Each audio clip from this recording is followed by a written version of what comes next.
Hey guys, this is Derek from the Wrestling IQ 101 podcast. Just want to let you know about this great partnership that we have with Collar and Elbow now. You can check out all of their great merchandise at collarandelbowbrand.com.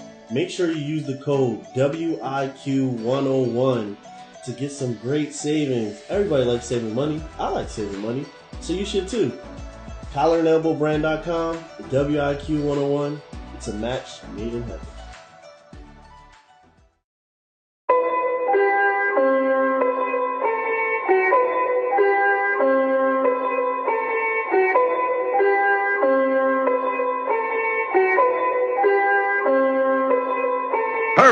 Who better than Derek, Pat, Andrew, the wrestling crew?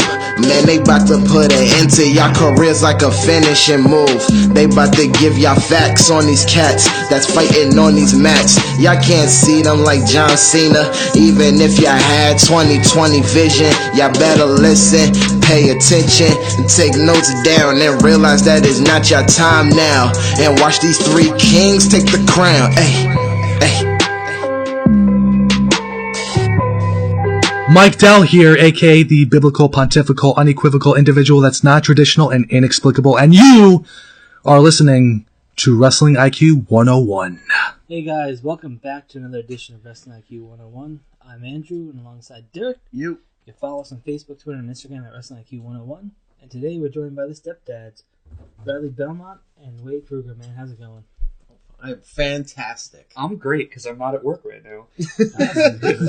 Unlike the last 24 hours of my life. I just had a 4-hour nap, so I feel awesome. That's hard, you know, going to work and then being a stepdad, you know. Yeah, and wrestling in between. Yeah. You have time for, like, some personal things? Or? No. Yeah? No, I go to work, and then on a day off I wrestle, and then I go back to work. And then I come here. I mean, I got weekends off, but it's always wrestling or going to Queens to see my girlfriend. So I'm traveling either way. Okay. And the kids. Don't forget the kids. Yes. The kids. How many kids you guys have?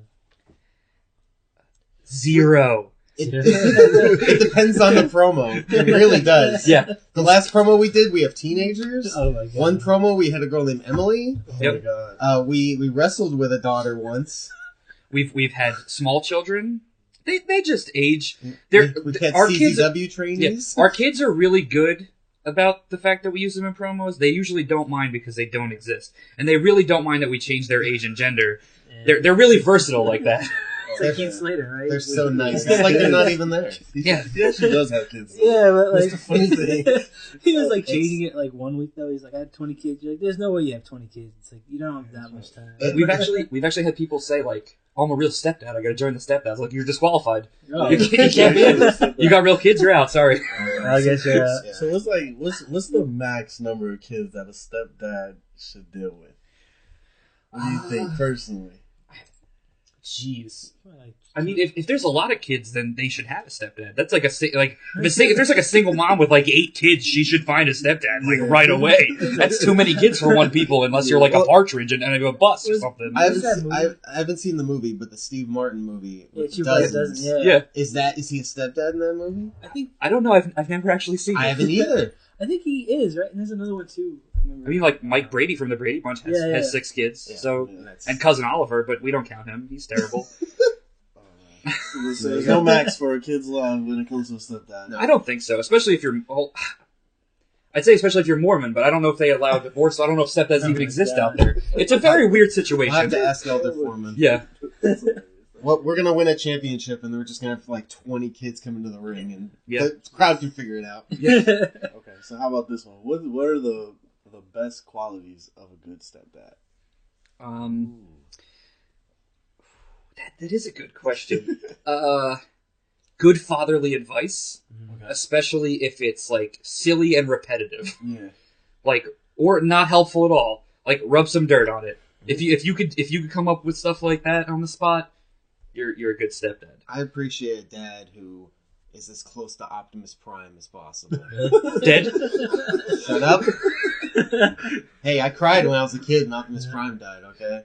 I feel like I'd be like the Adam Sandler, like Big Daddy, if like the kids are up, just put newspaper on. Oh, it, same. like that. Absolutely same. You definitely do that. Absolutely same. I do that when I throw up. I just like stop, drop, and roll for like fun. I'm like, I don't know what to do. The last time I had a big house party at my house, I locked myself in the bathroom and threw up. And I only have one bathroom in my house, so everyone at my party was inconvenienced. Guess what? It's my house. It's my rules. We were downstairs in my room, which wasn't my room yet, but it was like 8 of us, and we're just screaming up because the bathroom is slightly above us, and we're just like, "Wake up! Wake up!" The door's locked. Well, he's dead. I don't know. We're trying to find out. I blacked out for 2 hours, but when I woke up, I did clean. Like the next morning, the bathroom was clean. So I must be a very nice blackout drunk, is all I'm saying. Sounds like a party we should come to one day. Oh, absolutely. Yeah. I love to have gatherings at my house. No one comes to them. Unless you're British. Unless they're... Yeah. I had a barbecue and one of my friends from England showed up. And I was like, no one has any excuse ever again to not come to my party. We didn't know he was in the country. I turn around, my friend from England's there. Oh my goodness. Oh, hi. Like, have a hamburger with us. That'd be perfect. We could be the step kids. It'd be like, you guys got a black step kid and a Jewish step kid. How perfect is that? Exactly. How perfect is that? We're covering all bases. I'm waiting. I'm waiting. I am waiting for promoters to jump on that bandwagon. Where like every other promotion, we have a completely different set of family members. Yeah, like, and we just never explain the it. Dudley Boys, right? Oh yeah, exactly. That's our ultimate goal in wrestling is to just be the new Dudleys. That's quite a compliment too. I want to have a kid who's like 7 feet tall, but like we treat him like he's still a kid, and we're like, you'll be big and strong one day, like us. He just talks like caveman. I remember when they announced like WrestleMania, we were like talking. I'm like, can you imagine just you and I, if we like break down the middle of Louisiana, he's like, yeah, but you'll get away with it because you're white. And I'm like, I'll say Ivey, and they'll just know I'm Jewish. Like, they'll just like come out. And Well, maybe we'll eat alligator food within like a minute. Like, unless like Tommy Wiseau shows up, he's supposedly from Louisiana. Oh, there you go. Yeah. we will stick out like a sore thumb, the two of us. Unless it's Mardi Gras. Yeah, then you're good. Yeah. Like if you fly into the then they'll pick your car up and walk it around on the parade. You know what they call that in New Orleans? 3 o'clock. 3 o'clock. So let's see. All right, I have another question. Who sells the best argyle sweater vest? I got the tough questions today. All right. That's a tough. I thought you were gonna say who sells the best. I was like him, but right, but who sells the best sweater vest and stuff? I'd say Men's Warehouse. That'd be my go-to. Awesome. Okay. I would have to go with that too. I can't deny. Yeah. It's quality, man. Yeah, Real quality. Definitely. I mean Goodwill too. The Goodwill too. Oh man. Because dads are always seemingly getting rid of their sweater vests, so you get them at Goodwill for cheap. It's like the exact cartoony 70s sweater vests every time you go. If you want to be a stepdad on a budget, you go to Goodwill. You can get a golf club for $3 and a sweater vest for $5, and probably some kids for like $2. Actually, I gotta ask you a question, man. What's in the pipe? Nothing's in the pipe. Nothing? Nothing's in the pipe. I'll be honest, I don't smoke or drink. Okay. So I'm totally straight edge, which is really weird because I lived in Las Vegas for 16 years. Oh man. And people there did not know the term straight edge. Like CM Punk just started doing it and all that stuff. That's where I found out because nobody around me was. It's even funnier to me because in any of our promos or anything that involves drinking or smoking, we always make it him. Yeah. Because I actually drink. I don't smoke, but I don't smoke cigarettes, but he doesn't drink or smoke, but he always in the promos is either drinking or he has the pipe. Yeah.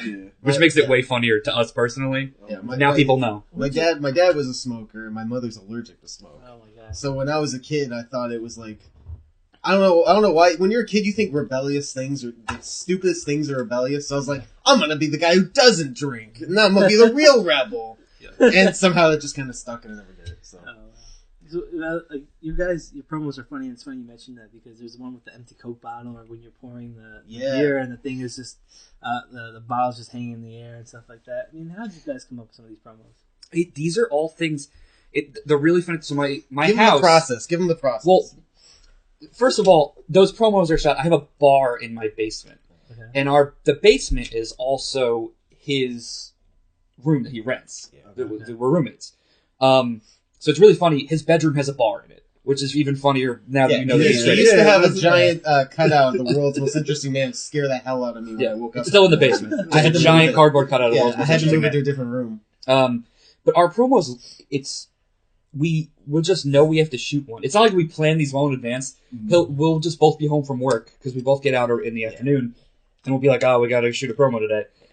And I'll go downstairs and we'll start out with like a basic idea of like, Usually, we lost a match and we're trying to get a rematch for the titles. We'll have like a line or two be like, I think we should end with this quote. Yeah. Or something And like then that. But it's just- never set in stone or anything. Then it's just like 20 minutes of us going back and forth and kind of just molding it. Mhm. And then it's like 2 takes and we're done. Yeah. Like that particular one with the bar. He came downstairs, I was watching like New Japan Wrestling or something, and he's like, "You got anything in mind?" I was like, "Yeah, well, we gotta say it sucks that we lost and we gotta make a comeback." And right there, I was like, "Let's just do some at the bar." We moved everything away from the bar. Yeah. It was that quick. We'll do like a first shoot where we just film. And, the stuff from the first shoot never gets used. Yeah, one day we'll have to make a compilation of all the weird stuff we do. Yeah, we usually just watch it back. And I'll- we're like, what was good and what wasn't? And what do we want to change? And we'll just kind of be like, oh, I liked how you did that. What if we throw this joke there? Or what if... Like, he had no idea what Suburban Commando was. Really? I had to show him, and then I'm running around doing Hogan poses. So there's a video of me running around doing Hogan poses And then- while he's setting up the alcohol. Then we brought it up. We brought it up, and I was like, well, what's the payoff to that joke? And I was like, well, at the end, we win the tag titles, and we walk the red carpet. And I'm like, Yeah. perfect. That was it. It's great to be on the same wavelength like that. Like, if I did the promo myself, it would have been totally different. If he did it by himself, it would have been totally different. Did you But- actually end up watching it? I've never seen it. No? The promo, yes. Suburban Commando, I've never seen. No, I've not. Suburban Commando, I've never seen. Mr. Nanny, I've seen, Mr. Nanny's but great. not Suburban Commando. I just remember as a kid seeing the suit Hogan wears, and I was like, this has got to be awesome, right? Look at that suit. Yeah, it is awesome. You know? There you A go. movie Arnold smartly passed on. Oh, man. Yeah, to take Mr. Freeze. He still wore a suit anyway. Yeah, but he also wore polar bear slippers, and it's the best thing I've ever seen. That is true. So, how did the Stepdads get formed? Like, how did you guys come together and create the Stepdads? I mean, it's just, when wrestlers say the best gimmicks are just themselves turned up, Yeah. the Stepdads is just us all the time. I've been called an old man since I was like 19. Oh my god. I've had the beard since I was a teenager. I've had the white in my beard since like 21, 22. Oh, Yeah. And people always mistook me for other people's dads and stuff. Yeah. Like, I was already there. I was totally there. And I love stupid jokes, and I have the quick wit, and it's just... I'm terrible at corny jokes. It's so bad. I need to stop. Like, it's actually... The toughest thing, it's actually really tough for me to be a heel in the ring because I just want to crack a joke and make people laugh. Yeah. Always. So sometimes I have to bite my tongue in the ring really hard when somebody says something that I think would be really funny, but I know it would get a reaction and I have to stop. Yeah. Oh, man. Plus the PG and stuff, But it's always... It's just us. It's literally just us. Tell them about the name. Because that's a Okay. cool story. It's a terrible story. Because we didn't just wake up one day and go, Stepdads. It's So- actually been something that we've done for a long time. The Stepdads started, it was the name of my fantasy football team. Oh, man. Because I had won like 2 years in a row, and I changed my team name to the Stepdads because we beat you and you hate us. Yeah. Oh, I get it. Okay. Yeah. Okay. So Yeah. it was a really stupid joke.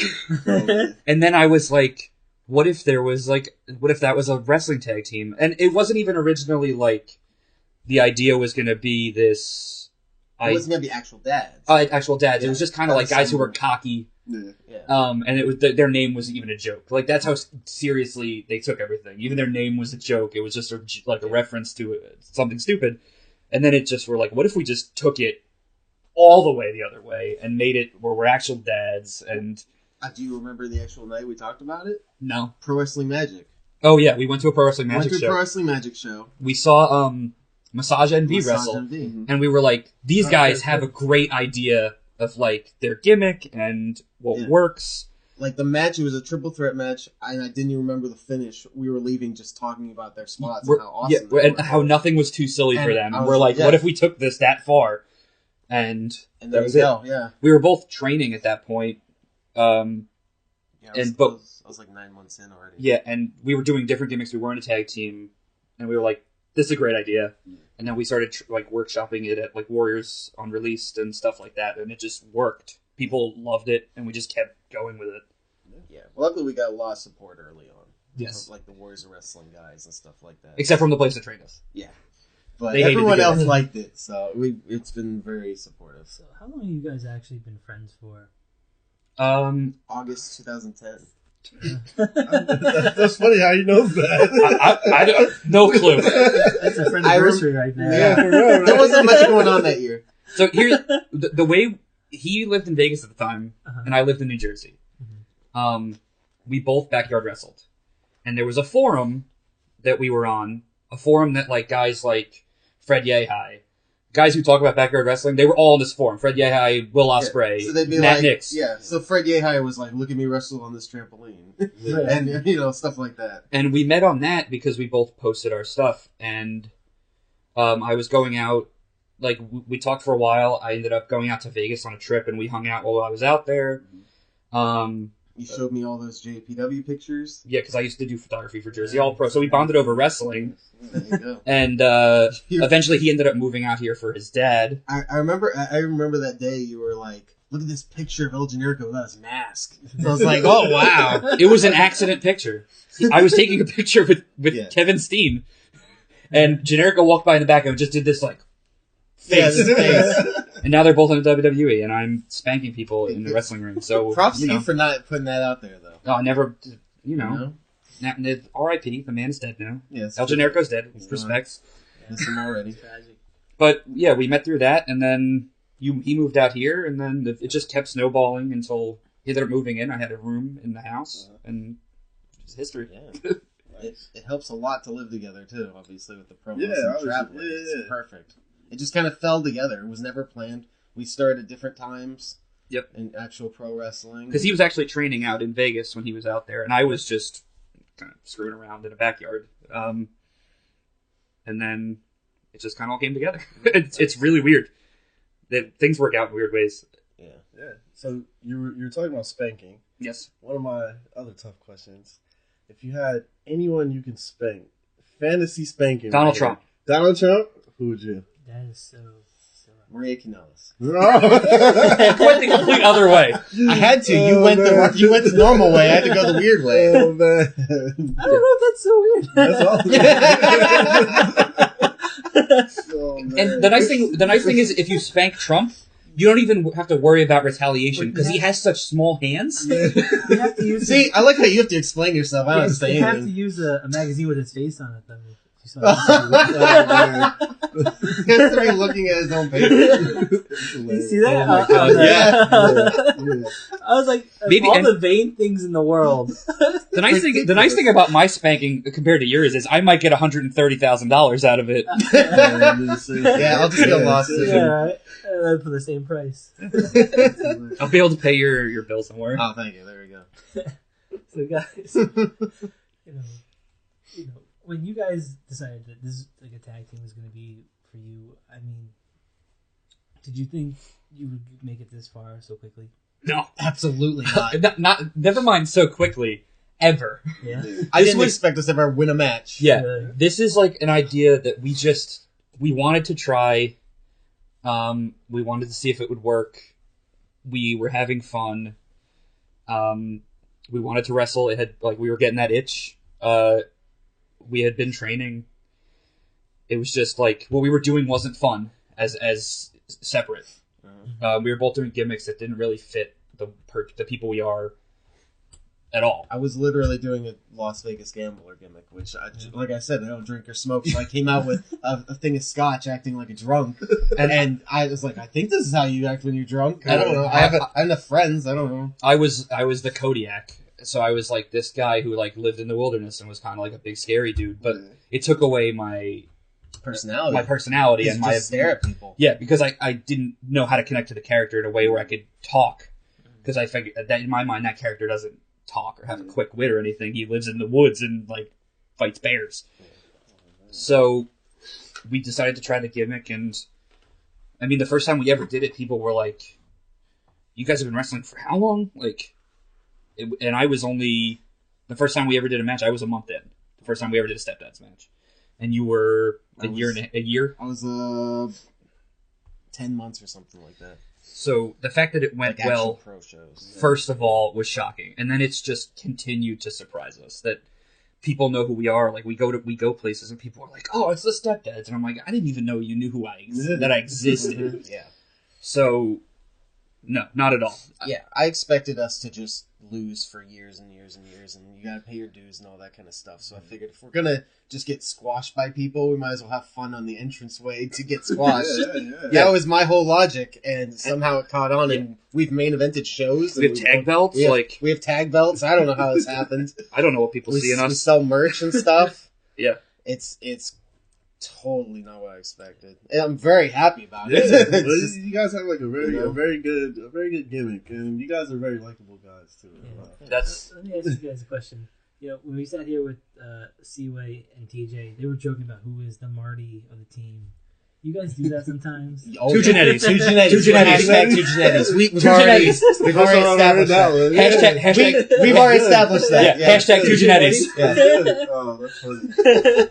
Or as recently we just wrestled a show up in Massachusetts, and we're heels up there is rare for us. We're like likable heels up there. Yeah, like they cheer us, but also like I push girls. Like it's yeah, like I'll shake the old guys' hands and then yell at the kids that they should be shaking my hands. Oh, but it still kind of evens out. But in that promo, where we were hyping ourselves up, we were hashtag two Tom Brady's. This is Tom Brady and this is Tom Brady, and you can't beat us. So and we had fans coming up to us at the show and being like, "We're Tom Brady," and they look at the other, "Tom Brady, it's Sir Tom Brady." Oh, that's great. But yeah, we're two genetics. That was one of the first things we ever established. Once we started, I was like, we're just gonna lose all the time. Two genetics will be great. So you have to throw somebody through the TV set, though, right? Oh man. We're both gonna We're get through the all set. diving into it together. So, listen to your interest music. I'm going to assume you guys are Full House fans. Oh, absolutely. Okay, and then I'm going to ask, what are your favorite 80s, 90s sitcoms? Ooh. Okay, well, Full House is right there. Yeah. Our sense of humor is Uncle Joey, 100%. Yeah. Oh yeah.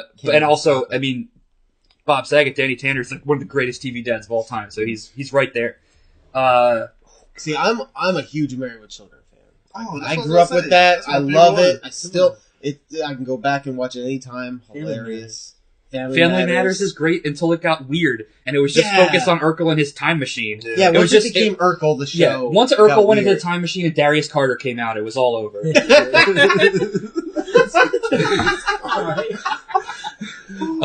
funny. The one I never get tired of though, that I could watch all the time, Saved by the Bell, Yeah, of course. Boy Meets World. Mm-hmm. Yeah. Those are my two. Those are my 1 and 2 right there. Anytime they're on TV, I will stop and watch them. One that I love that's very underrated is Dinosaurs. Yo, yes. How about that ending? Did you see the ending? It was so weird. It was just so weird. Crazy. Yeah. They were like, "How horrifying could we end this show that children It's love?" so sad. I wanted to cry. What if we Yeah. kill off every character, including a baby? I was like 10 or something when that happened. That's just It was it. crazy to me. I actually I collect autographs as one of my hobbies, Mm-hmm. and I have a signed photo signed by 3 of the 5 cast members of Dinosaurs. Oh man. So I love that show. Yeah, that's one of my favorite It's shows. great. Well, I got an autograph from Disco Inferno, so forget you. I win Okay, this. that's a great story. I'm going to tell that real quick.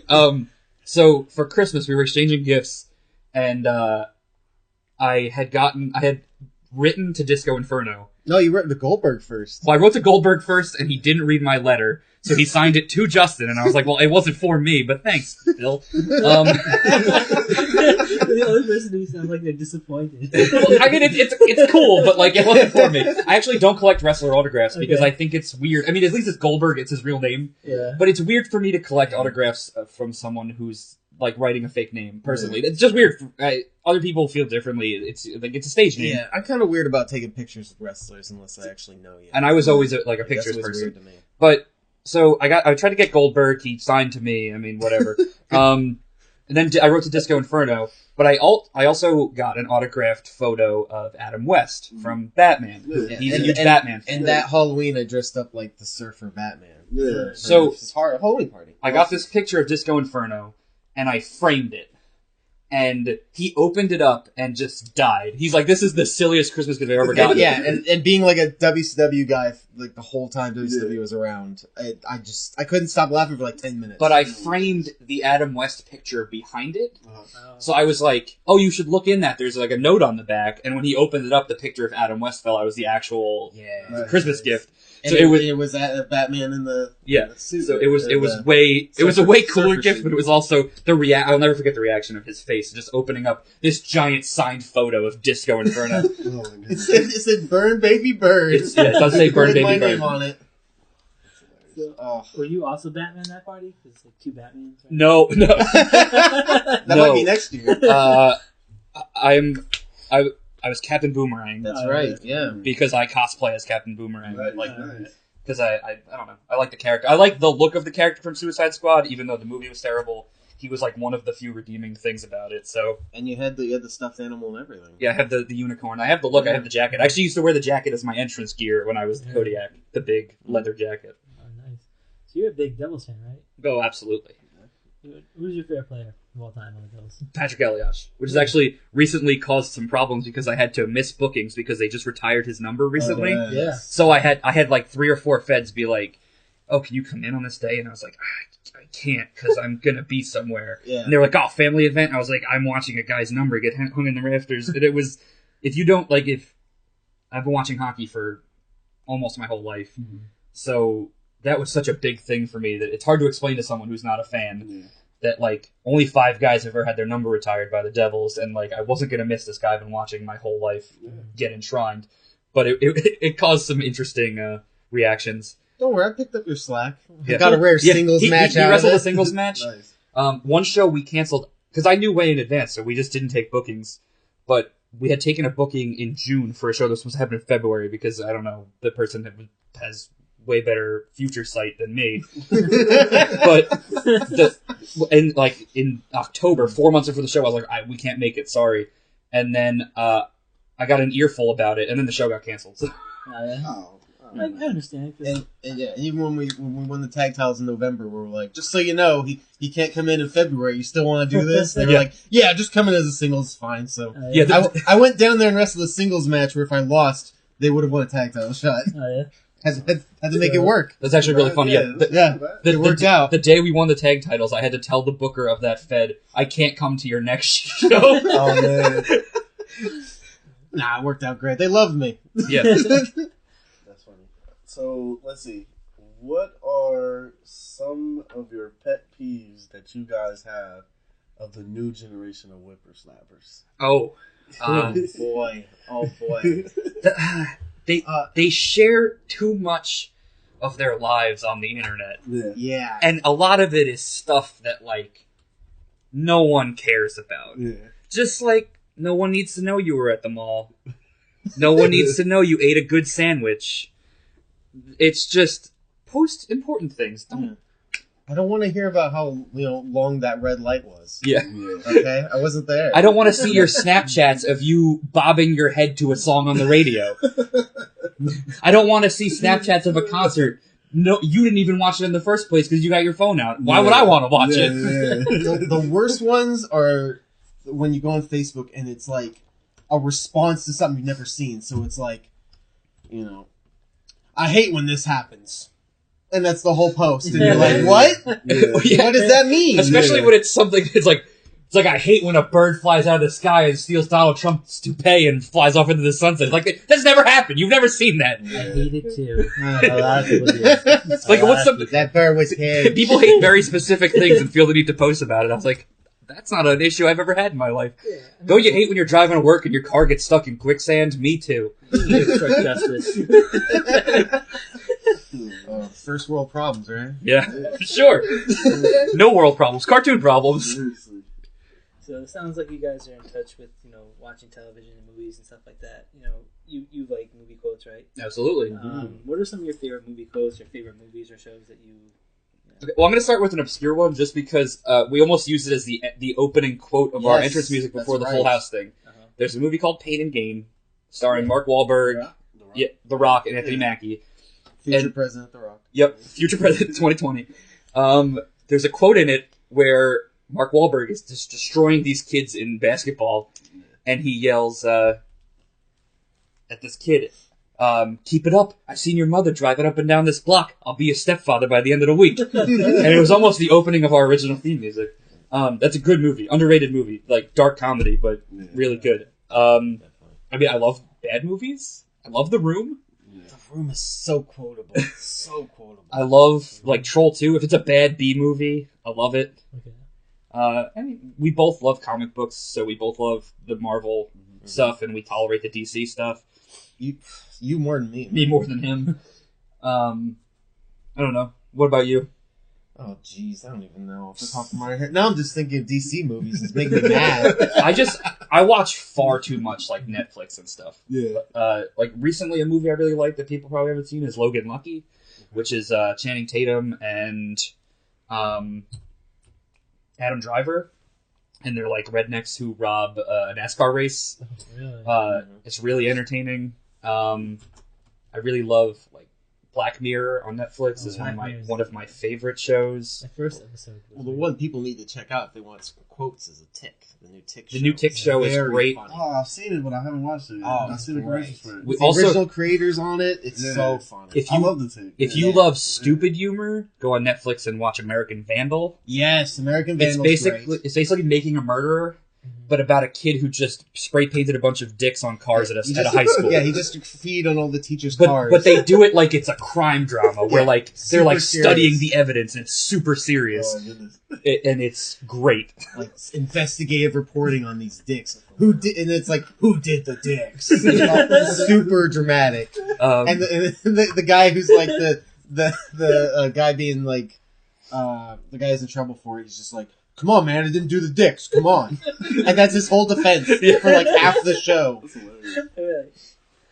Oh, it's great. Oh, and then also recently I just saw the movie Game Night, which is I think it's still in theaters. It's Jason Bateman, who I love on Arrested Development and stuff. And the movie is just so crazy. It's these people set up a game night, and it's supposed to be like a fake kidnapping, and they have to solve it. But the guy actually gets kidnapped during the game night. Okay. But there's so many good people in it. It's like the silliest, craziest movie I've seen in a while. You know you like The Office because you quoted The Office when we were at UWA Elite. Oh, I love The Office. I've watched The Office so many times. I really relate to Stanley because he never wants to be anywhere unless it involves a hot pretzel. So, promoters, if you pay me in a hot pretzel, I will be there. I'm the Michael Scott of my workplace. Like, you try really hard, I'm but not you the screw. boss. Yeah, You try really hard, but you screw everything up. But people love you anyway. Yeah. that's pretty much me in a nutshell right there. I also love Kevin because Kevin. he tries to, like, he's got real skills. Like, he doesn't want to waste time saying too many words. Why say so many words when few words work just as well? You like Toby? He's a Scranton Strangler, so I don't trust him. Yeah. So, what are some things from the 80s and 90s that were better then that aren't now? Oh, God. They're better than they're now. Yeah, Probably. Action heroes. action heroes. So many great action. Where's the Chuck Norris of today? It's still Chuck Norris. Oh, man, Yeah. you're Right? Yeah, it's true. It's Arnold Schwarzenegger. Arnold Schwarzenegger's still here. Yep. Yeah, Action Heroes is definitely a good Like one. we got The Rock now, but we already had The Rock wrestling fans. Come on. Yeah. You know, Sure. we're just sharing them with everyone now. Yeah. There's what Jason Yeah. Statham. That's like it. That's it. Yeah. I want to say yes and no to video games. I love so many old Nintendo games and Yeah. Super Nintendo games, Yeah, that's true. but also I love Super Mario Odyssey, which I've been playing like crazy lately. So they're both great. Well, for its time, I think 80s games blew your mind more though. Like now, people are so Yes. jaded. It was Yeah, the no. jump from like Atari to Nintendo was insane. Oh, And, games had levels and stuff, and I mean I wasn't even around for it, but like I remember playing Nintendo, and it blew my mind. Nowadays it's like that has cool graphics. I guess it's better than it used to be. Like Yeah. I mean, this is like a 90s thing, but I remember going into a Walmart as a kid, and they had Mario 64 on display. Yes. And I was playing it in the Walmart, and I went, we've reached the pinnacle of gaming. This is as great as it's ever going to be. Yeah, like the jump from this is the jump from 2D to 3D is like insane when you think about like compared to how it is now. I mean, games are cool, but like how many games are going for that retro style because it's just classic? That's right. People love that feeling. Gas prices were better in the 80s than they are now. Yeah. Well, throw that out there. It's so funny that you said that you reached the pinnacle of gaming. It's just like, it's true. Like, you didn't think like DVD players and stuff like that. Like, now you can just download a movie. Like, it's crazy how DVD players. What's that? We're on Blu-ray now. the way we thought about Laserdisc over here. That's what we're about. The way it's a good analogy to the Stepdads. The jump from 2D to 3D from Super Nintendo to N64 is a lot like, I feel like people watching the Stepdads now versus people watching us in the future. Now it's like, wow, that's new. That's pretty cool. And in the future, they'll be like, we thought this was good. What? I remember when they were good. What is Datitude? Datitude is just the way you present yourself. Mm-hmm. It's having that attitude that, no one's gonna break your stride and no one's gonna slow you down. Being large and in charge. Yes. Datitude is choosing the channel that everyone is going to sit around the TV and watch because you know best. Yeah. When Al Bundy puts his hand in his pocket, that's Datitude. Okay. I like that. It's just showing enough that you've had enough of it. Yep. But you're not really going to do anything about it. You just want them to know. Perfect. That's where that answer ends. That's the perfect answer. Who are some of the best sitcom dads? Besides Al Bundy, I know he has to be on that list. I was going to say. I'm glad we're on the same wavelength here. Definitely. All right. I mean, we've had some recent dads go down the list. Bill Cosby was up there at one point. He's fallen drastically down the list. Yeah. Real bad. I'm trying to think of some underrated ones. What Man. about Stu Pickles? Yo! Stu Pickles got up in the middle of the night to make whatever he was making. That meme that Yeah, that's right. He's making toys. He's memeable. No, not even the toys, but whatever he was making for Angelica at that time in the meme that I can't think of. Oh, man. Great dad choice. You think about Stu, though. It's like his kids always went missing. So how good of a dad was he? They were on adventures. But did they ever get hurt? They never got hurt. Great dad. He did no work and his kids were fine. Great dad. I got a great stepdad. I'll blow your mind. Professor Utonium. Okay. He How about literally that? He is a stepdad. Never thought of that. he literally made his kids in a lab They're somewhere. about as real as ours are. So there you go. I'll put this one out there. He's not technically... Well, he is a dad. Uncle Phil from Fresh Prince of Bel-Air. I mean, Okay. I loved Uncle Phil. Uncle Phil was more of a dad than Will's actual dad. Will's actual dad. That's the dad. When Will said when Will said, "Why he don't want me, man?" Yeah, Uncle Phil was there. Yeah, I remember that. Also, Uncle Phil threw jazz really far out of that all house. the time. I want to start. We're gonna start doing that to people in matches. We got to. Wouldn't you say the stepdad of the new day is probably the greatest stepdad of all time? This is a stupid pun. What? This is a stupid pun. Virgil, wrestling superstar Virgil, said he was the stepdad of the new day. Well, that's why he could charge so much for photos. Yeah, that's what I'm telling you. But He's it's probably the greatest it's stepdad. really it makes so much sense because stepdads never get any respect. Never. There's never a line for pictures with the stepdad. No, there's never. The stepdads are the Genetti of the family. That's what that is. Yeah. Out of all the wrestling dads, you got the Ortons, the Harts, Hogan, Flair. Who's the best wrestling dad? Dusty. Dusty? Yeah, that's yeah. Dusty. Dusty's the answer. Yeah. That would be my top. Also, special shout out as far as dads go, John Cena Sr. Yeah, John Cena Sr.'s the man. Really? Yeah, he's a nice guy. I literally get asked by anyone I talk to about wrestling. It actually happened today. I was like, oh yeah, I was at a wrestling show this weekend. They're like, oh, you're a wrestler. Do you know John Cena? I do. And every time I'm like, no, but I know his dad. Yeah. Which gets the weirdest responses. But I love it. We got the footage to prove it. Yep. So there you go. He gave us our first ever title shot in wrestling. If you would have messaged Virgil and you would have paid him $40, he wouldn't have sent you an autograph that said Justin. So think about that next year for Christmas, all right? I'll think about it.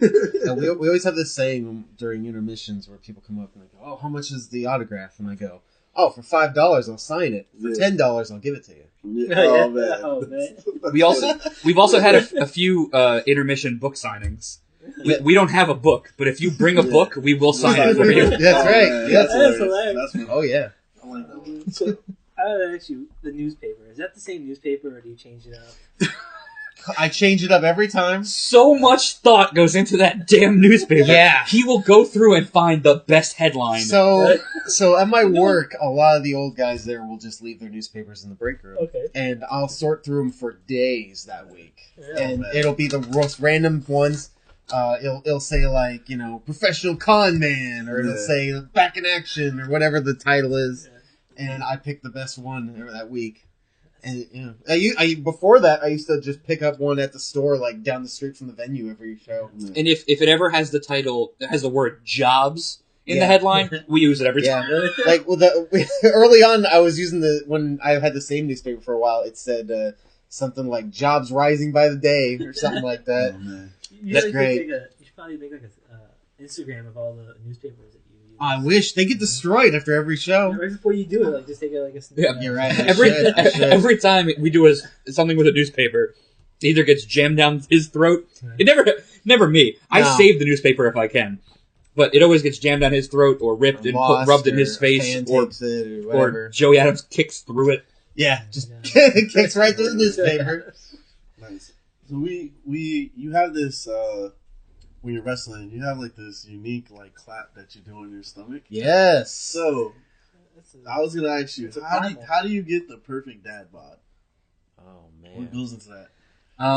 I've been perfecting mine for 29 years on this earth. I'll put it this way: a guy named Greg Miller, if you're familiar with him, he used to be in IGN. He had something called the Lion's Diet, which everyone wants to be a lion. They're fierce, they're mean and all that. Mm-hmm. A lion in the real world eats like 4 hours a day and sleeps the rest of the day. Yeah. That's the Lion's Diet, and I think that's pretty good for a dad bod. Yeah, like I said, been working on it for 29 years. It wasn't as good in high school, but it's great now. I mean, when that's true. Actually, when I think about it, yeah. You also get a dad bod by coming to interviews like this, where you show up and right in the middle of the table are donuts waiting for us. Like, you guys aren't trying to help us lose the dad bod here. I know they got water. It's not soda. You didn't bring us like salads or anything. But when I first started, I was told like you gotta drop the weight and you gotta get a tan. Mm-hmm. And I had a fake tan. It looked like the worst thing ever, and I was having a real hard time dropping weight. So when this came up, I was like, "Yeah, let's go with that," because I already look like a dad. A really good way to know you're working on a dad bod and that you're fat is that a regular term in my house is second dinner. It's like, did you eat enough at 5? And it's 8 o'clock, and you're like, we should probably go grab some second dinner. That's funny. And no one blinks. Yeah. I feel like the best dad bod I've seen, I feel like Chris Jericho has the best dad. I thought you were gonna say Robbie E. I feel like no. Yeah, he has. It's just like an average body. And I think Liger has a good dad body. There's a good dad body. Yeah. I think he probably does. I wish I had thought. That's his thing on Instagram, Robbie. Chris Jericho is so funny. I knew he had the best dad bod when I was watching Raw, and somebody was in the crowd with a sign, and it said Chris Jericho needs pants. That's how you just know it's time for you to lose the trunks, man. You need pants. There's a TV show I watch called The Challenge on MTV, and the god of the dad bod there is this guy named CT. Just destroys everyone while just being a dad and having the daddest bod of all time. Mike Seaway, that was a reference just for you. Oh man, you're talking about Mike Seaway. I mean, how do you go from teaming up with him and then facing the road team back? Oh, how do you go from one to the other? Yeah. I mean, sometimes you gotta whip your kids, man. Yeah, sometimes you gotta put people in their place. And it's just the way it worked out. Our first UWA match was on 30 minutes notice. Yeah. A team canceled. We were close by. They said, "Can you get here?" And we said, "Sure." And it just happened to be that we ended up wrestling them. But I mean, it worked out. We're there now. Thank goodness we teamed with them too, because you're going to a new Fed, and every time we do, because we're new, so most of the Feds we go to, we're pretty new there. People are just like, what the heck Yeah. is this? Surprisingly, Like, the first time we come out is always like a little head scratching for people. surprisingly, when people are used to watching wrestlers who look a certain way, and then we come through the curtain, they're usually a little perplexed. Yeah, they're wondering why they're. Is this the dark match? Like, Yeah. what's going on? Did these with guys get lost? Are they trainees?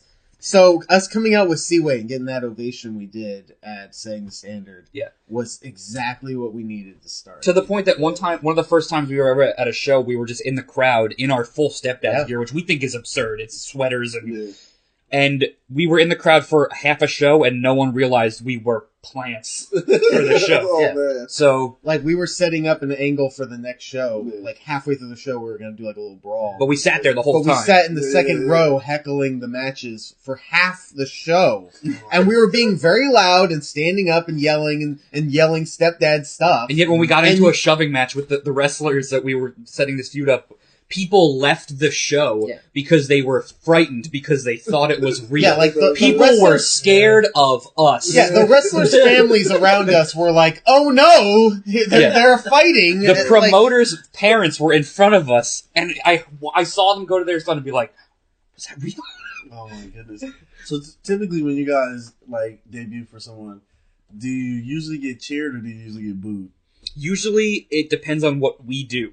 Yes. It's usually kind of a little feeling out thing where people, the Full House music kind of sets us up to be to be good guys. So if we come out and we just ride that wave, they'll cheer us. Usually by the first spank, people get the idea. Yeah. Or since we use the same music everywhere, if we come out and we're the heels, we have to come out and kind of do something to get them against us. Like, I don't know, we have to do something. Like, I always think it's hilarious, maybe it's just me, but when we come out to the Full House theme as heels, like, we'll stand there as, like angry people looking at the neighbor's yard, and I'm, like, hitting my newspaper in my hand to this extremely happy Full House music, and to me, it's hilarious. And then he turns into, like, the dad version of Enzo Amore, just running around the ring, freaking out at people.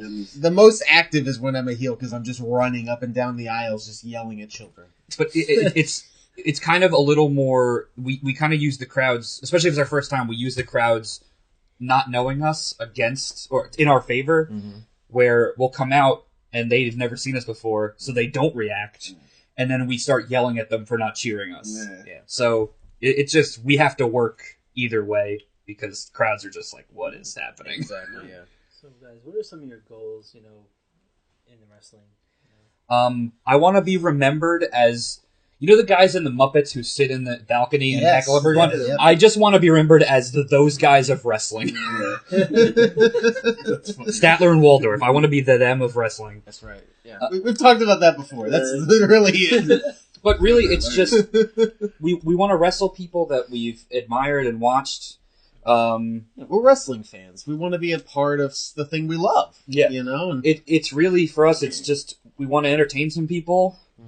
We want to wrestle some people we like, and just put on a good show, and that's it. Like, there's really no, like, if I don't win a belt by this, if I'm not at this point by this year of my career, it's a failure. It's just, we're kind of just riding the wave and seeing where it takes us, because we've already exceeded so many expectations already. We're just looking to have fun. We are having a lot of fun. It feels like we're having more fun all the time.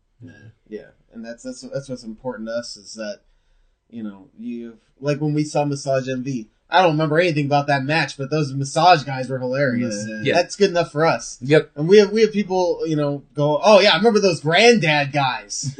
And I'm like, good enough. Good enough, right? And that's not to say that, like, we just want to have fun and we don't care about the quality. It's, No, for us, a big part of having fun is getting better, improving, and putting on better matches. We love seeing guys that we saw when we first started see us a year later that maybe we haven't seen in the locker room, and they're like, wow, you guys have really improved. That's big for us. So we're just trying to continue getting better so we can entertain more. And we want to see how far you can go. You don't know until you try. So who knows where things can go? It could be crazy at some point, We want to see how many crazy ideas we can come up with too. We have so much stuff in the pipeline that we haven't even used yet. So many promo ideas, shirt ideas, just weird spanks that we just haven't done yet. Weird props. Weird props are coming. We just had a 20-minute discussion with with Fox Vineyard about weird props at a show this weekend, and that guy he could be a stepdad. I mean, UWA Elite hasn't even seen me do the worm yet. Yeah, I saw you do the worm. It's pretty impressive. So, and no one's seen me pull out some weird stuff I could do yet. Yeah. Be on the lookout for like an indie kick or something weird. Yeah. I like to throw out a suicide dive or a Hurricane Rana randomly. So wait for that. We can actually wrestle. Spoilers.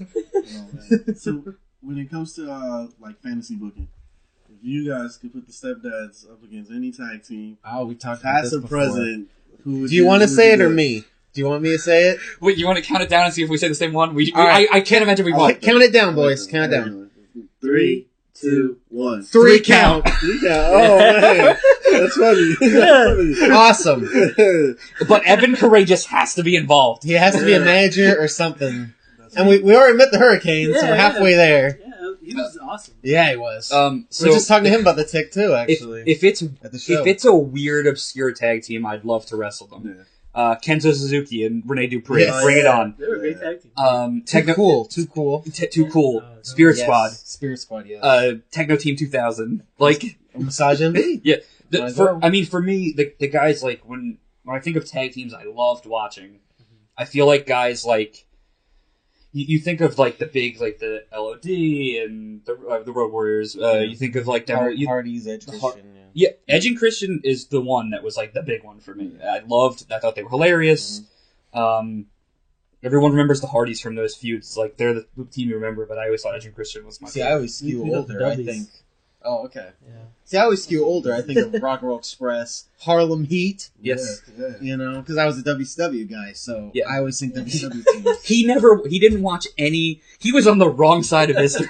The first, apparently when I was a child, I watched like Ultimate Warrior and Okay. stuff, because there's Yeah. footage of me like wearing Ultimate Warrior stuff. But as far as I can remember, the first Raw I ever saw was Raw as Owen. Okay.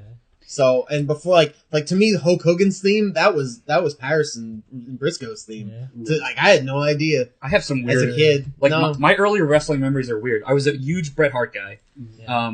But like the first things I remember seeing him in were like him versus Jerry Lawler in like a Kiss My Foot match. Oh, Like it wasn't even like good Bret Hart. It was just it was just Bret Hart existing. And then my earliest memory of WCW is I've told you this story before. Yes, yeah. I was watching a show and they announced that the Nasty Boys were going to be on the show, and I had those like action figures that like didn't move. They were just like giant. Okay, The yeah. arms were just up on the sides, and I had the Nasty Boys, and I don't know where I got them from. It was like Vader, Hogan, and the Nasty Boys, and I'd never seen them wrestle, but I had their action figures, and I did something, and my dad yelled at me and said, "You have to go to bed," and I cried because I wasn't going to get to watch the Nasty Boys, Oh, man. which is a thing that's never been said by anyone else on this planet before or since. Including Nasty Boys themselves. Yeah. Never said Oh that. my goodness! Yeah, which WCW like era did you like the most? Oh, Russo. You shut up. You shut up right now. No, I was definitely early WCW and NWO War. Was all- Yeah. I appreciate early WCW, Yeah. like Flair Steamboat, all that stuff. Yeah. I love watching it Yeah. now, especially now that I'm a professional wrestler. I know more about how amazing that was. Like Piper and Alcatraz, I know you're big on. Yo, that promo was fantastic. I love that promo. Just I want to do a promo like that one day. We're just screaming, running around outside the house. But that kind of era of like, I don't know what's gonna happen next. Yeah. You know, it felt like NWO was people always say, "Oh, NWO great faction." Like if you watched it at the time, it was another brand. Yeah, they that's did true. the brand split. Yeah, Here's- yeah. Nobody remembers Just that. speaking of WCW in that era, a team that's grossly overlooked as an awesome tag team because they didn't get to show it, Faces of Fear. Yes. Yeah, definitely. Ming and Barbarian were Yeah. awesome, Yeah, and they yeah. never got Awesome. to show how awesome Yeah. they were because they were at the wrong time in WCW. Yeah, yeah. That's why I like thank God for WWE Network. Mm-hmm. He thought I was crazy. I told him because I'm a huge I'm like an NWO fan. Like I love Yeah. NWO. Good so for I, you, I man. started watching. I watched it on the network from when NWO started, and so I couldn't bear it anymore. So I literally watched every Monday Nitro from that time to that time. He's like, "What are you doing?" I was like, "Yeah, I'm just binge watching Nitro." There's a I was random. a DX guy, so I was a huge DX guy, which is funny because Yeah, we're wrestling on a show this weekend with Billy Gunn, Really? which is like is gonna blow my mind. Like if I told myself as a kid that I'd be on a show with a guy Yeah, from yeah. DX, forget it. But we were watching a random like Nitro from like '97, and there's a match. It's like Faces of Fear versus Harlem Heat versus Public Enemy. Oh yeah, and it is the insane. the best train wreck I've ever seen. Like it's like 6 minutes of excellence. Yeah, it's just insanity. Barbarian and Ming doing the craziest stuff and saving spots that they had no right to save. like you look back then, and it's like, oh yeah, they're not doing flips, they're not doing crazy stuff. There's no choreography at all. Yeah. It's perfect. This is like it's just the way I want it. But that match has Barbarian holding one half of Public Enemy upside down in like a Styles Clash while the other guy flips into him. Oh, it is insanity. And it was like the opener to this random Nitro nobody remembers. It was phenomenal. That is awesome. I love it. That stuff gets me excited. We sit around and watch random. We'll just kind of sit down sometimes and just watch random stuff. It'll be a Chikara, it'll be a Nitro, it'll be random. We get a lot of ideas from old Chikara. Mm-hmm. I love Chikara. I used to never miss a show. Like maybe right before the BDK form. So whenever that was like 2010, 2009, 2008. Yeah. I got to see some stuff that blew my mind. Like, if you've ever seen the four-way between, I want to say it's Nick Jackson, Kota Ibushi, El Generico, and... I always forget the fourth one. Jigsaw. It's on YouTube. It's one of the craziest four-ways I've ever seen. And I remember watching it live and just... my head was exploding. You talked about JP before. Yes. I mean, you saw it now. Were you excited? Because it comes and goes, It's not as frequent as it used to be now. What were your favorite memories of JP? Oh, I mean, I will always love Fat Frank because he's the first person to ever let me step over the guardrail, even though it was just as a photographer. Mm-hmm. There was a show I always used to shoot from the front row, and they didn't have a photographer, and Frank was like, just jump the rail. I started taking photos for them, and it got me going to more shows, and it got me more involved, and I met guys like Corvus and Arcadia and guys that I consider friends now that I never would have gotten that chance without Frank. He was the heart and soul of Jersey All Pro. That's it, in my opinion. The reason that they come and go is because Frank would be the guy who would have these ideas and push them to keep doing shows. Yeah. I mean, their shows they book awesome talent, and it's just there was something about what Frank brought, his enthusiasm, and like it just was like infectious around there, and it's missed without him. So that's the big thing for me with Jersey All Pro. But like, I mean, I saw some guys there that way ahead of their time. Tyler Black wrestled there. CM Punk wrestled there. Kenny Omega was incredible during his run, and it was 10 years ago now. It's crazy to me. That's the first time I ever heard of Omega. Yeah. And he was doing funny stuff then, and then it's just like lost to history. But it was great. That theme song you had was awesome. Yeah, it was. It's crazy. I was there when people used to be like, "Fuck you, Teddy," and then and I would do that too. And then a lot of that was in jest, though. Like those guys would turn their backs to him and put their finger up, but at the same time they would be like freaking out when the match is going on. And it was so surreal because a couple weeks ago I actually got to sit face to face and talk to him. I'm like, I used to fucking curse you out all the time. There's a random match from that Jersey All Pro that I remember all the time because it's the weirdest triple threat. It's like a past, present, future match that shouldn't have been good. Xavier, the second ROH champion, versus Teddy Hart versus Kenny Omega. Yeah. That happened. Like, where else could that have happened but Jersey All Pro? They were pretty visionary. Looking back at it now, and they brought in Liger. They brought in Milano Collection AT, who is like tremendous, one of the most underrated Japanese performers I've ever seen. Yeah. The coolest thing for me was when I first started going. I remember my first show was the Haas of Pain, and it was Charlie Haas and Jay Lethal. Mm-hmm. And then like a week later, Jay Lethal is on like Impact, and like, and like they would bring in Samoa Joe and Rhino, and I'm like, you paid $20 and you're just watching like TNA pretty much at like that was actually how I started getting into indie wrestling. I watched TNA in high school. I'd fallen out of wrestling for like 4 or 5 years, and then in 2006 I had a friend who was like, you gotta watch this TNA stuff. These guys are crazy. And I mean, it's just spot fest, but it was so different from what was going on. I started watching it, and then he was like, these guys are AJ Styles and Samoa Joe are gonna be in Edison at ROH. And I went to an ROH show, and you walk in and it's like there's a bunch of people around. It looks like a cult meeting. It's just like that place was crazy because you walk in and all the seats are in the middle of the hockey rink, and there's so much space in between. So it just looks like all these people waiting for like some sort of like religious speaker to go on, and it blew my mind. Christopher Daniels, Chris Hero was there, Jack Evans, Ricky Reyes. Like those shows were stacked. And it's no wonder I became an indie fan watching those shows. I used to love when he used to come up with Angel. Christopher Daniels. Yeah. I was like, damn, she's pretty hot. Allison Danger? I was like, damn, they should do this on Impact, but she never. Yeah, right? That was also fun. That was like, they were doing a CZW versus ROH invasion, which was insane. Because it blew my mind because like it was so different from anything I'd seen. It felt like an NWO type thing, but like ramped up a level because they were like, it felt real. There was way more of intensity to it. The Briscoes came back at that show. Like, that was insane. Like, I couldn't have picked a better first show to get hooked on indie wrestling. And then the next show I went to, Homicide wrestled Necro Butcher, and Necro Butcher got buried in a pile of chairs. Yeah. Oh my god. It was an incredible time back then. Yeah. Just seeing the redneck wrecking crew and... Brody Lee, LAX, Luke Harper. Yeah. Brody Lee's my boy. I pushed so hard. I used to talk to Frank all the time, and I would message Frank every day and be like, bring in Brody Lee. He's going to be awesome. Yeah. So, Luke Harper, if you're listening, you're welcome for your push. It was so weird, because you wouldn't expect that guy to make it to WWE. I mean, just on appearance, not because of ring skill or anything. He's amazing. Yeah. But just like... I wish they'd let him do the trucker thing. I think it would be over. I don't know. It'd be awesome. Yeah. It would almost be like taking a new generation gimmick and putting it in today, and it would work. Yeah. Like one of those gimmicks would actually finally work. Yeah. So guys, you've been in the ring with the guys like Psycho Drivers and Sweet and Sour. Who've been some of your favorite opponents so far? We've been pretty lucky and not really have any like terrible people. Like... Yeah, it's weird. Like, I don't know if there's anyone I'd consider a favorite, because I don't know if we've wrestled anyone that many times, but like there's no one I'd consider bad either.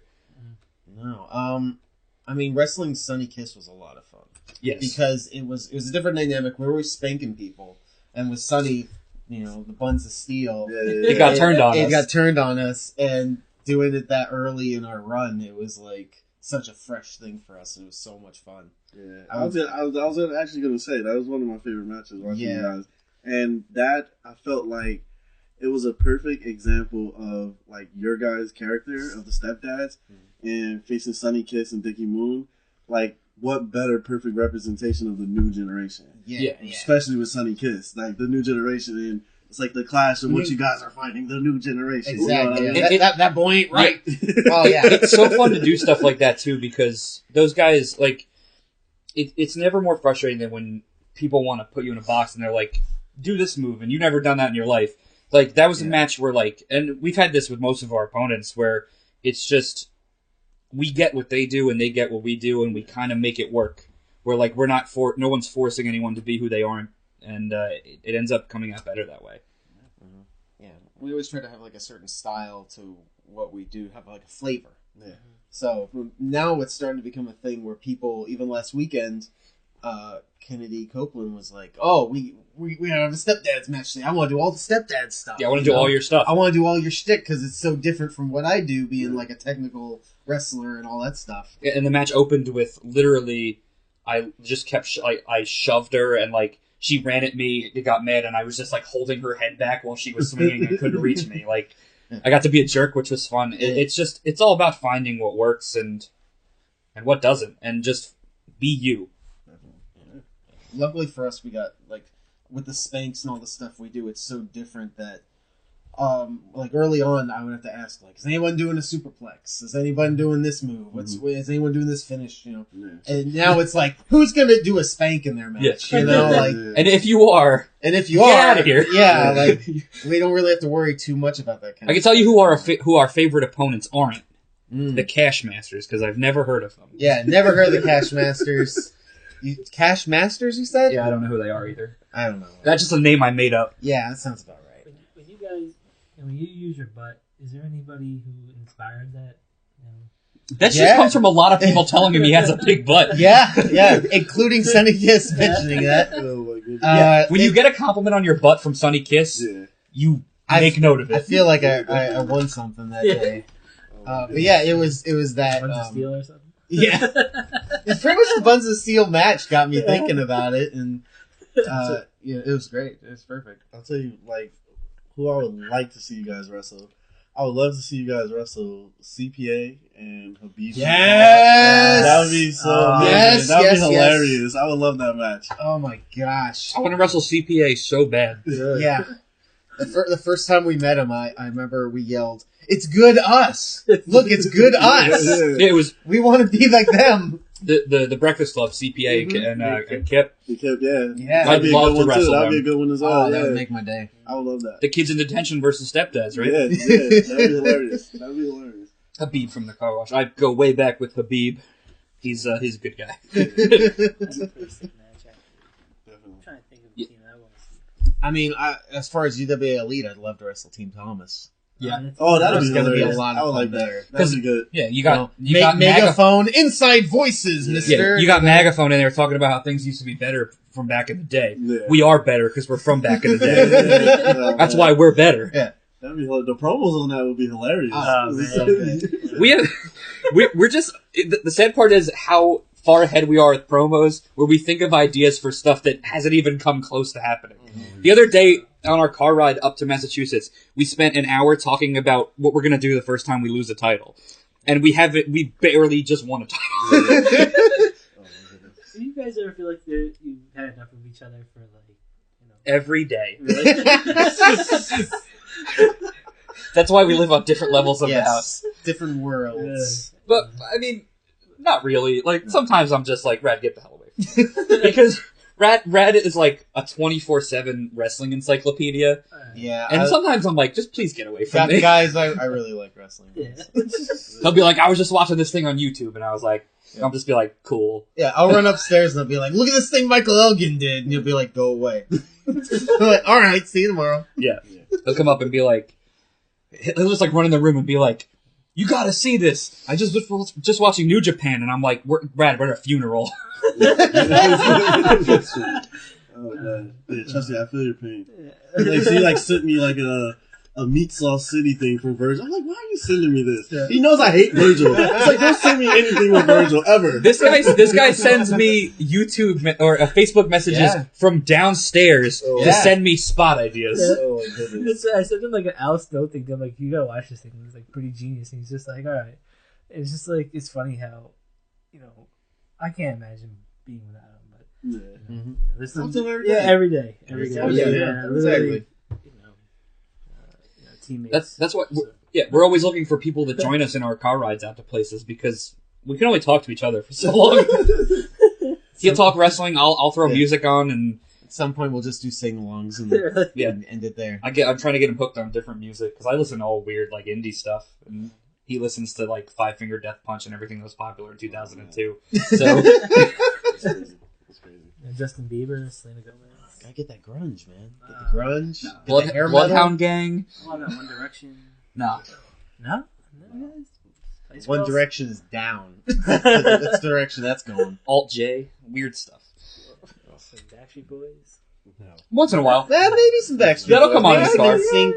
Alright, yeah. Little Vanessa Carlton. so- Vanessa Carlton in the car is a good one. I've recently rekindled my love of Cher. I'll Yeah. admit that openly. That's a fact. I used to have a huge crush on Cher. That's I don't know why. That's fair. But I did. Yes. It's like a weird thing. Well, she's like a robot. I mean, it's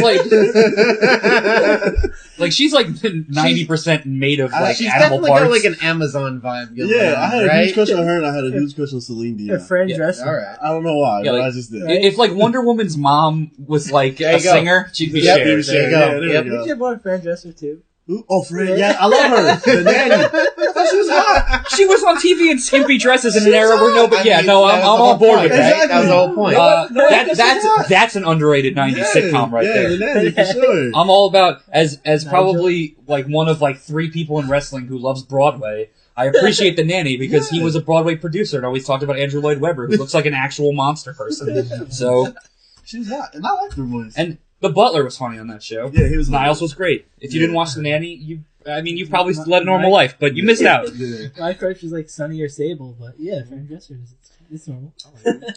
Shout out to Christina Applegate while we're at it. Yeah. You know, shout out to Poison Ivy from Batman the Animated Series. Oh my goodness. Alright, It's a good thing this comes out on Wednesdays. Like WCW. Right? Perfect. So, we know you guys, you're the stepdads. You know, you're not big on the technology of today. But if fans actually wanted to follow you guys, how can they follow you? How can they get in contact with you guys? They learn our schedules. They come to where we work. You're gonna have to send the smoke signal. They learn what cars we drive. Yeah. Do you want our And they learn where I live. That's how you follow us. Give the beeper.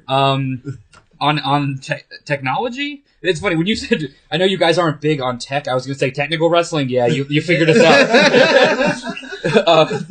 Big on technology. I mean, we're on Facebook. Yep. It's the Stepdads, but if you need to, you can just put in Stepdads Wrestling. Yeah, pop up. Yep. I think it's facebook.com/Stepdads Wrestling. I think so. Twitter, I think, is the same thing. Yep. This guy doesn't really do his own pages. He just handles. If you're contacting one of the social medias, he handles it. He has You'll be talking to me. He has it planned out on like a schedule. It's a strict thing, and I handle my own Twitter and Instagram, which is Wade Krueger 1, which no one follows or cares about. So early on in our teaming up, it was like a thing where I would post a picture every day, and the whole idea was just to like constantly beat people with stepdad, to the point where like 6 months in, people were like, "Oh, you guys must be wrestling every weekend. You guys must be everywhere." And it like really helped us. Yeah, and now we are wrestling like every I was weekend. looking at the page today, and I saw like a whole lot of pictures. I saw like your whole schedule. I was like, damn, these guys are everywhere, man. Yeah, I'm trying to make it look like we're doing something. You know? It makes it look like we're wrestling more. Then people are like, I gotta get those guys. They're in high demand. People might mistake us for real wrestlers or something and book us. So it'll work out. Tell us you're real wrestlers. So. We try. And for us, we are Wrestling IQ 101. You can follow us on Wrestling IQ 101 on Facebook, Twitter, and Instagram. Also, listen to us on the B Plus Player Network. Subscribe, like, share. Before we go, I'm going to turn the tables on you guys. Okay, sure. Ooh. What is something that, we talk a lot. We probably ran out of time. What is something you wanted to know that you didn't write down or that you wrote down and crossed off? Maybe something that you wanted to learn about us that we tape skipped machines over. are rolling. The only thing I wrote down that I didn't ask, because it's so generic. Sometimes these are the best questions. That's why. Where did you guys get trained at? Okay, we started. You start. Go ahead. Oh my god, this is a long story now. We can make it quick. Way earlier in 2009, I started training with Vegas Championship Wrestling in Las Vegas. Nice. It was like the first school since for 10 years or something there, because they just didn't have wrestling in Vegas much. Did that for a couple months.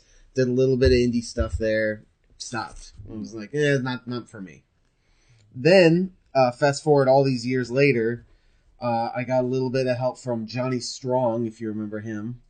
Johnny Cockstrong. Johnny Cockstrong from Beyond Wrestling. Oh, yeah. Yeah. If that doesn't tell you where our style comes If from. you ever seen the forced choke slam and all that, it's perfect for me.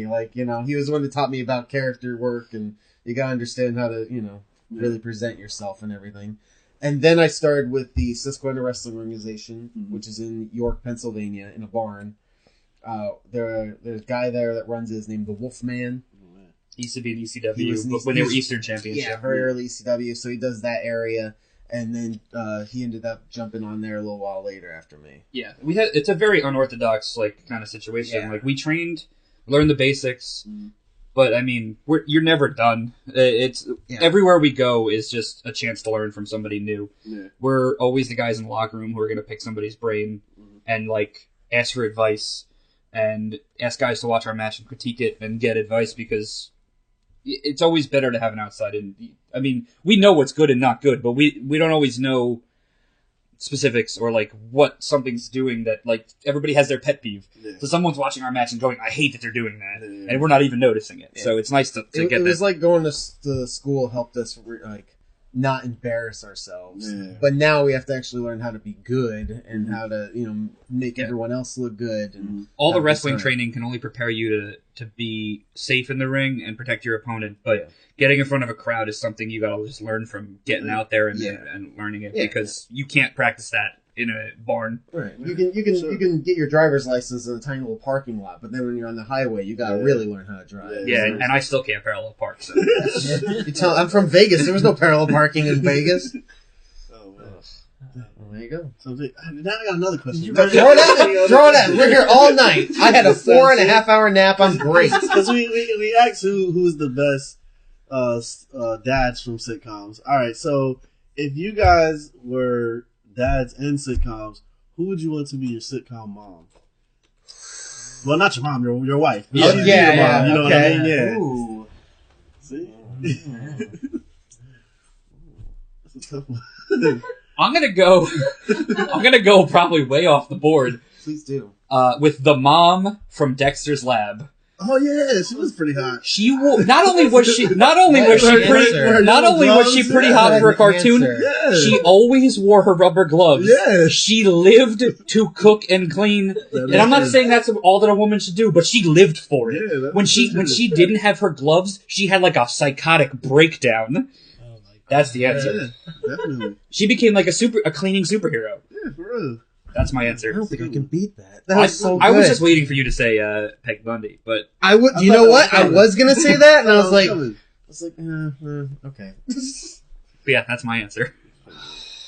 Screw it, Pig Bundy. See, that's why I turn the tables on you guys. I love these type of questions. Yeah. Like, Yeah. that's my favorite. It's like sometimes the So weirdest yummy. questions are the ones that have the funniest, the best answers.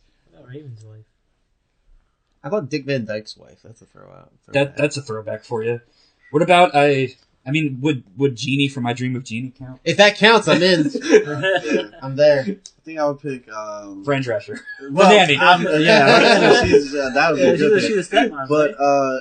if not that, I don't know if she's like a mom or something if they had kids. But the wife from King of Queens, Oh yeah. Oh, yeah, I like her too. Yeah. She's Carrie? pretty hot too. Yeah. Yeah, and she hates Scientologists, so Yeah. she's cool. See? Damn, I'm out. If Pamela Anderson was married in Home Improvement, I'd pick her.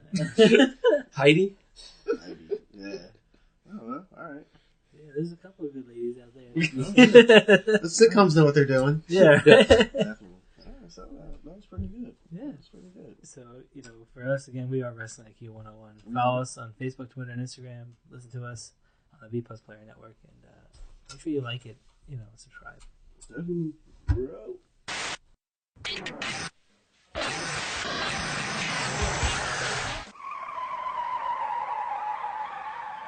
You have just listened to the Wrestling IQ 101 podcast, powered by B Plus Player Radio. One more for the good guy.